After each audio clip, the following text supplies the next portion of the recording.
Sport war für Fabi Buhl schon immer wichtig. In jungen Jahren strebte er eine Karriere als Skirennläufer an. Doch die aggressive Konkurrenz im Team, das ständige Gegeneinander, stieß ihn ab. Er entdeckt schließlich das Bouldern für sich. Das Klettern ohne Seil an kleinen Felsblöcken.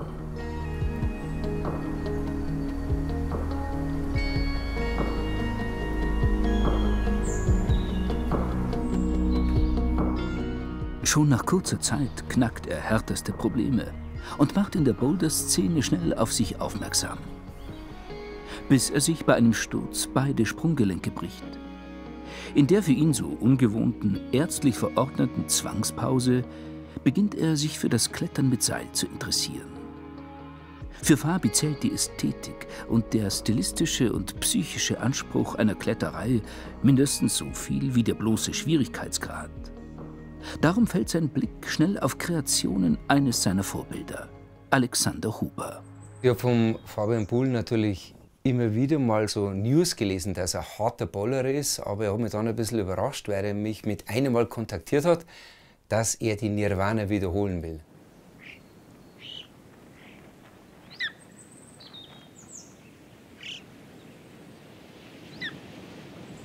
Man muss mental gut drauf sein, man muss physisch gut drauf sein.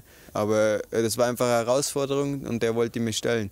Und die ersten 2 Tage, wo ich da drin war, um die Route zu checken und überhaupt versuchen, da durchzuklettern, wir waren komplett fertig, ich war komplett fertig. Und bin am Auto angekommen, schaue nochmal den Führer nach und dann sehe ich Solo erst begangen. Und dann habe ich ein Freund von mir war dabei, dann habe ich bloß gesagt, ja, der Alexander Huber, der kocht eben mit Wasser. Weil das kann nicht sein, wie kommt man da Solo auf? Das war für mich einfach unvorstellbar damals. 200 Meter, 7 Seillängen bis zum oberen 10. Grad an nur 17 Bohrhaken. Das fordert Körper und Psyche gleichermaßen. Die nötige innere Ruhe holt Fabi sich aus unerwarteter Quelle. Kochen ist meine zweite Leidenschaft neben dem Klettern. Das habe ich auch während dem Abi schon gemerkt und deshalb habe ich eine Kochlehre angefangen. Habe die aber dann später abgebrochen, einfach aus dem Grund, weil ich nicht mehr zum Klettern gekommen bin und halt einfach davor was anderes gesehen habe, wie nur in der Küche zum Stehen. Natürlich ist es eine Leidenschaft, die ich immer noch betreibe, aber Klettern war dann doch Nummer 1. Die Lehre hat mir einfach gezeigt, dass Stress immer relativ ist und ich glaube, das ist auch einer der Hauptvorteile, die ich im Klettern habe. Nicht nur beim Kochen, auch was das Training angeht, folgt Fabi einem klaren Rezept. Mein Trainingszyklus zielt immer auf das nächste Projekt ab, das ich mir gesetzt habe. Wenn es mehr Seillängen ist, dann gehe ich vielleicht ein bisschen mehr Trailrunning, ein bisschen mehr Routenklettern. Wenn ich bouldern gehe, dann trainiere ich nur daheim am Beastmaker oder halt irgendwelche Kraftsachen. Mir taugt einfach die Abwechslung und somit auch die Motivation aufrechtzuerhalten. Das Allgäu bietet zu jeder Jahreszeit ideale Trainingsbedingungen. Fabis Freundin, die französische Kletterin Melissa Lenève, teilt seinen sportlichen Ehrgeiz, nicht jedoch sein Faible für extreme Alleingänge. Fabi wollte mir das alles hier schon immer zeigen und es ist wirklich wunderschön, überwältigend. Ich lebe in Paris, eine Stadt, die ja beinahe auf Meereshöhe liegt. Es ist selbst für mich schwierig, sein Vorgehen wirklich zu begreifen. Ich denke, es geht vor allem um die mentale Herausforderung. Man ist vollkommen auf sich allein gestellt und muss auf diese Weise die eigenen Grenzen nicht nur erreichen, sondern gar überschreiten. Das ist, glaube ich, Fabis Weg. Ich versuche es zu verstehen, aber ich kann es nicht leben.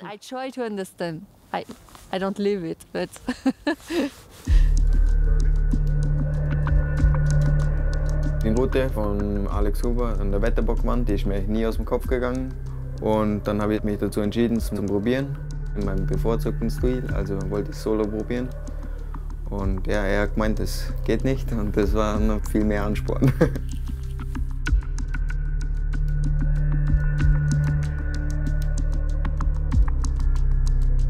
Der Wederbockwand befindet sich ja inmitten von Europa, also auch inmitten von der Zivilisation. Man sieht die Wand selbst von Salzburg aus. Und trotzdem ist es eine hochalpine Wand, 250 Meter durchgehend überhängendes Gelände und abgelegen genug, wenn du im Winter drin bist. Du weißt, du bist auf dich selber gestellt. Und so gesehen muss man jetzt halt auch nicht unbedingt in den Himalaya reisen, um Abenteuer zu erleben. Das kann man auch bei uns mittendrin in Europa. Die Wetterbockwand habe ich mir einfach im Winter ausgesucht, weil es war meine erste Berührung der Route. Ich wollte halt einfach das volle Winterprogramm haben. Und das habe ich dann auch gekriegt. Der Zustieg über den wilden Friedhof, die steile Felsrinne, ist sehr exponiert und auch ziemlich lawinengefährlich. Und deshalb konnte ich nur an ein paar Tagen eigentlich in den Winter dann reinlaufen.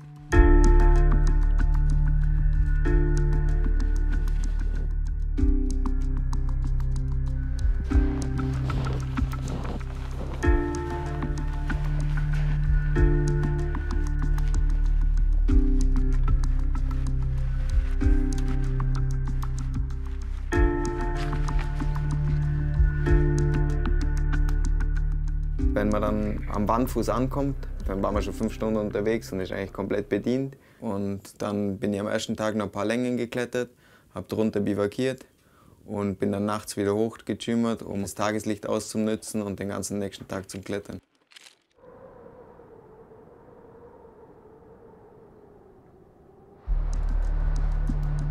Die Abgeschiedenheit und wilde Steilheit der Wetterbockwand am Hohen Göll ist wahrlich respekteinflößend.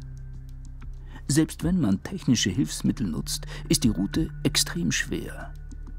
Die weiten Hakenabstände zwingen dazu, auch bei Schnee und Eis die Schlüsselstellen frei zu klettern. Dazu kommt ein hoher Materialaufwand und eine komplexe Seiltechnik zur Selbstabsicherung.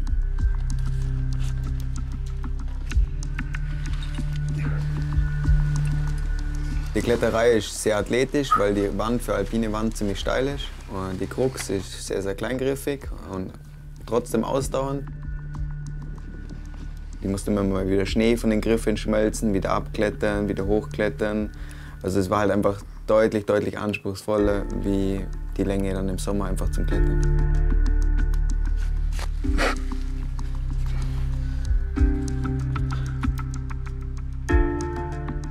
Die weiten Hakenabstände, Runouts genannt, die Fabi sonst als konsequentes Stilmittel einer Huber-Route schätzt, brachten ihn bei winterlichen Bedingungen oft in ziemliche Bedrängnis.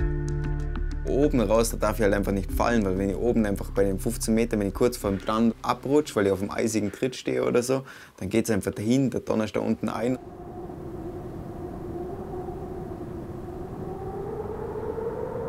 Allein in so einer Wand. Das ist nicht nur ein sportliches Problem, sondern noch weit mehr ein mentales. Für Außenstehende ist es schwer nachzuvollziehen, woher jemand die unglaubliche Motivation für solche Extremleistungen unter diesen Bedingungen nimmt.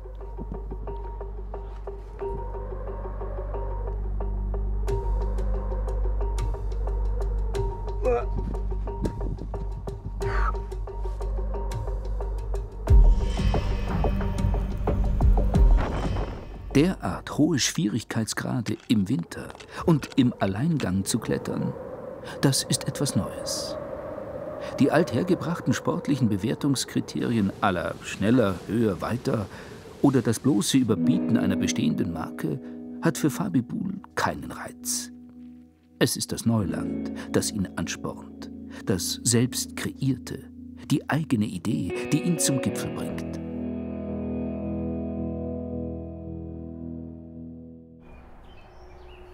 Vom Boulderer zum Extremalpinisten im Schnelldurchlauf. Wer eine derartige Bandbreite aufzuweisen hat, gepaart mit überdurchschnittlicher Motivation und Leistungsbereitschaft, auf den wird die professionelle Alpinszene rasch aufmerksam. Nachdem Fabi 2 spektakuläre Routen von Alexander Huber als erster wiederholt hatte, war es nur eine Frage der Zeit, bis sich die beiden zusammentaten.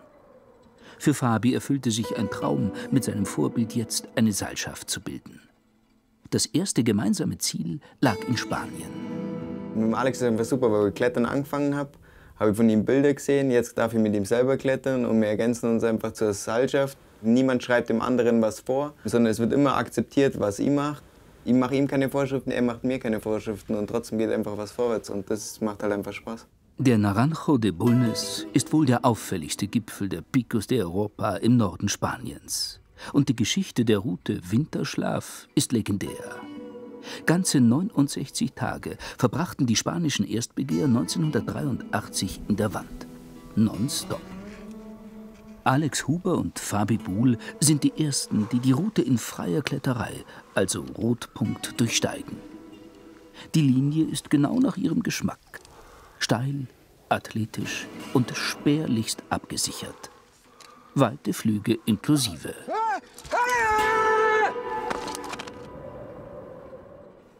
Seilschaften zeichnen sich häufig durch ein Konkurrenzdenken aus. Wer ist Nummer 1, wer Nummer 2? Nicht so bei Fabi und Alex. Hier ist es ein Klettern auf Augenhöhe, ein organisches Sich-Ergänzen. Trotz des Altersunterschieds fühlt es sich für Alex Huber beinahe so an wie das jahrzehntelang geübte Zusammenspiel mit seinem Bruder Thomas. Genauso wie mit dem Thomas ist der Fabi für mich ein Partner, der diese gleiche Begeisterung mitträgt. Sind ideenreiche Köpfe, die sich zusammenstecken, die wieder neue Ideen produzieren und sich zusammen auf den Weg machen. Wenn du so einen Partner an der Seite hast, du hast eben immer gewonnen.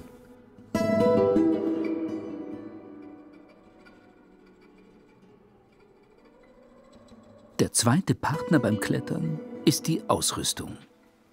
In Fabis Materialkammer lagert der Neuwert eines Kleinwagens.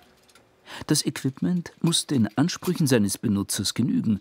Und was nicht passt oder der Markt nicht hergibt, das wird passend gemacht. Wenn ich ein Projekt habe, dann denke ich ununterbrochen daran und denke auch immer, was ich verbessern kann, mein Material leichter machen. Ab und zu muss ich halt dann mal selber was basteln. Und sowas mit den Birdpicks auch. Die habe ich halt dann einfach aus weicherem Stahl gemacht, dass sie sich anpassen und nicht alles sprengen oder halt brechen, wenn man sie reinschlägt. Was gerade im Kalk sehr, sehr hilfreich ist. Fabi Buhl ist in solchen Dingen Perfektionist. Und für sein nächstes großes Projekt ist das auch nötig.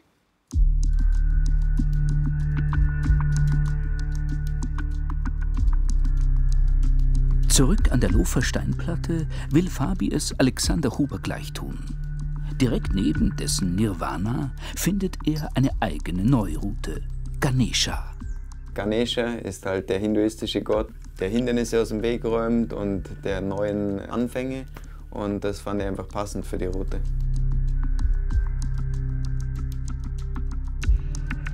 Ganesha ist für Fabi in mehrfacher Hinsicht Neuland und ein weiterer Schritt nach vorn. Die Kletterei ist zum einen konsequent am Limit, was den psychischen Anspruch betrifft. Gerade mal 4 Bohrhaken sind auf 200 Klettermetern als Zwischensicherung zu finden. Alles andere muss selbst als Klemmkeil oder mobile Sicherung gelegt werden, soweit der kompakte Fels das zulässt. Nichts für schwache Nerven. Zum anderen musste Fabi ein eigenes System entwickeln, um sich in solch schweren Kletterpassagen selbst effektiv zu sichern. Im oberen 10. Schwierigkeitsgrad hat niemand mehr die Reserven, um an der Sturzgrenze noch langatmige Seilmanöver durchzuziehen.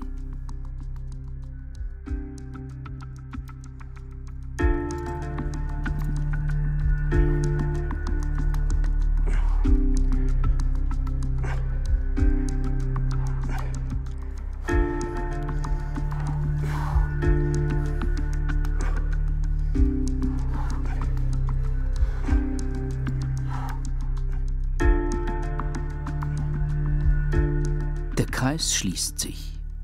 3 Jahre nach der Wiederholung von Nirvana hat Fabi sein eigenes Meisterstück abgeliefert.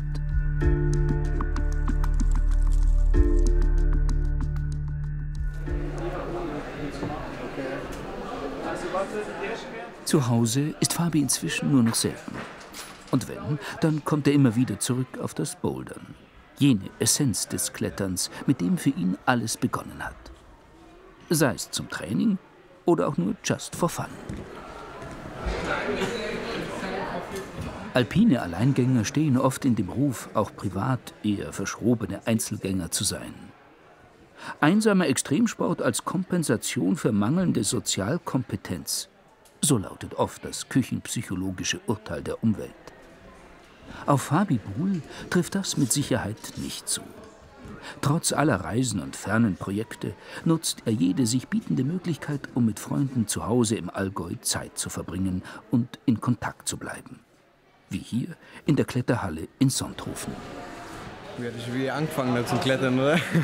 Das macht einfach Spaß und wir klettern zusammen, supporten uns zusammen, jeder macht ein Boulder, macht einfach Spaß. Ich bin eh nicht mehr so viel daheim und darum ist das voll die gute Gelegenheit, halt mit Freunden zum Klettern zu gehen. Kurz darauf ist Fabi dann doch wieder allein unterwegs, da spontan kein geeigneter Seilpartner für ihn Zeit hat. Er macht aus der Not eine Tugend und beschließt, auch die Rotpunktbegehung der Wetterbockwand im Alleingang zu versuchen und so sein Solojahr perfekt zu machen.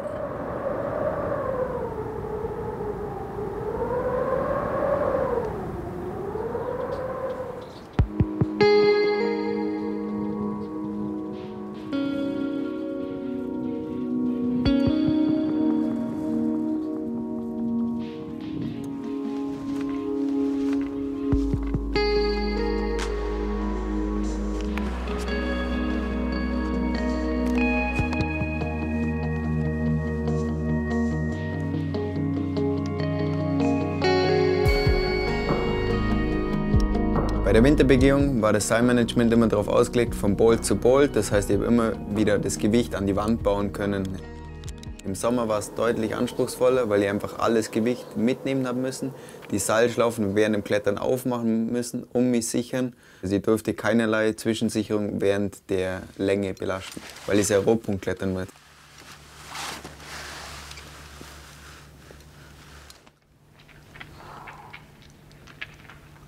Bei Fabis Winterdurchsteigung der Wetterbockwand ging es, in Anführungszeichen, nur darum, irgendwie mit allen Mitteln durch die Wand nach oben zu kommen.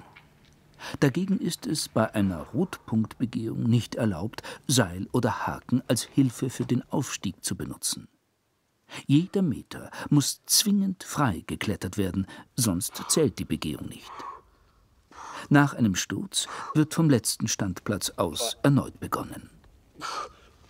Und diese Route bietet wahrlich viel Potenzial für weite Stürze.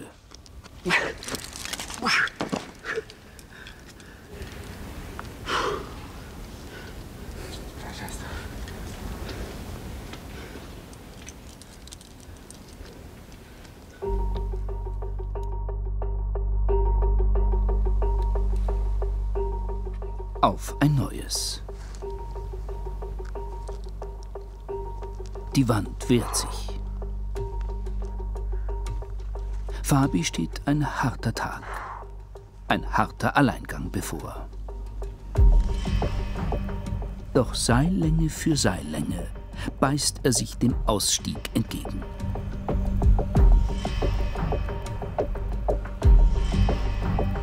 Ganz großes Kletterkino in einer großartigen Wand.